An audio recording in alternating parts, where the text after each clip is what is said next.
Hello. First and foremost, we would like to remind everybody to stay safe and remain vigilant as we all navigate our way through this COVID-19 pandemic. Today, I would like to take a few moments and offer some guidance on how you can maintain a safe facility during these very troubling times. Since the onset of this pandemic, the worldwide demand for disinfectants has been at an all-time high, and the manufacturers simply cannot keep up with this huge spike in demand, and as a result, there is a shortage of disinfectants in both liquids and wipes.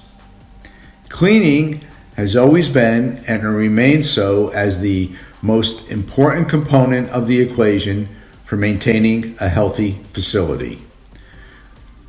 We cannot disinfect a dirty surface. The surface must be cleaned first and then disinfected. Under normal conditions, we can clean and disinfect in either a one-step or two-step process.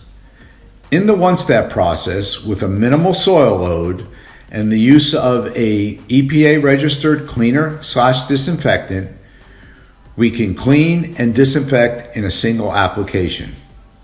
With the two-step process, we first remove the soil load and then apply the EPA-registered disinfectant. In the case of COVID-19, the CDC guidelines call for, at all times, to pre-clean the surface and then the application of a COVID-19 approved disinfectant. If you have an ample supply of disinfectant within your facility, absolutely the protocol should be to clean and then disinfect with this approved disinfectant.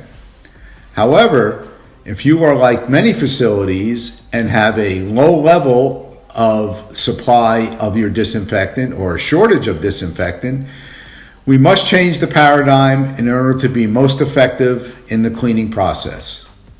The recommendation would be to employ more daily frequency of cleaning throughout the facility, and at the same time paying special attention to our high touch points. That would include faucets, flush handles, doorknobs, push plates, light switches, elevator buttons, handrails, etc. So once we employ more frequent cleaning, then on an every other day basis, we would apply our approved disinfectant. The frequency of this cleaning would depend upon the traffic pattern through your building.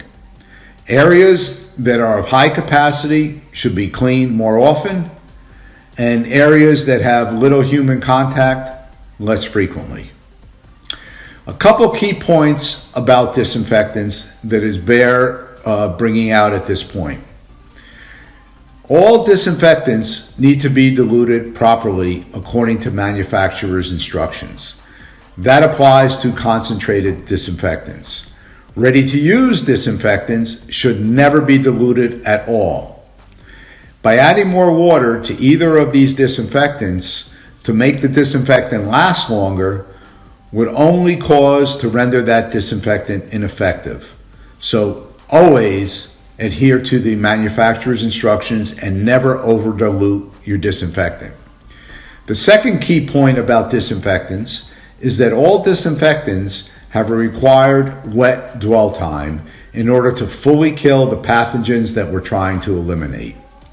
Wet dwell time is defined as that time, continual time, that the surface remains wet before it dries or is removed by wiping it off. These times, as well as the disinfectant ratio, will be on the manufacturer's label on the bottle. So please pay special attention to this. At no time should disinfectants be applied in a spray and wipe manner.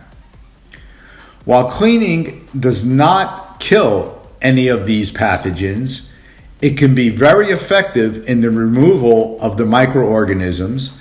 And while we are cleaning, in the agitation of the cleaning process, can very often render these single-cell microorganisms inactive where they no longer pose a threat.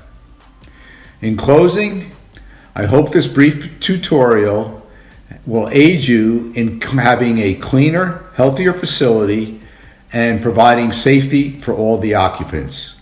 Thank you and stay safe.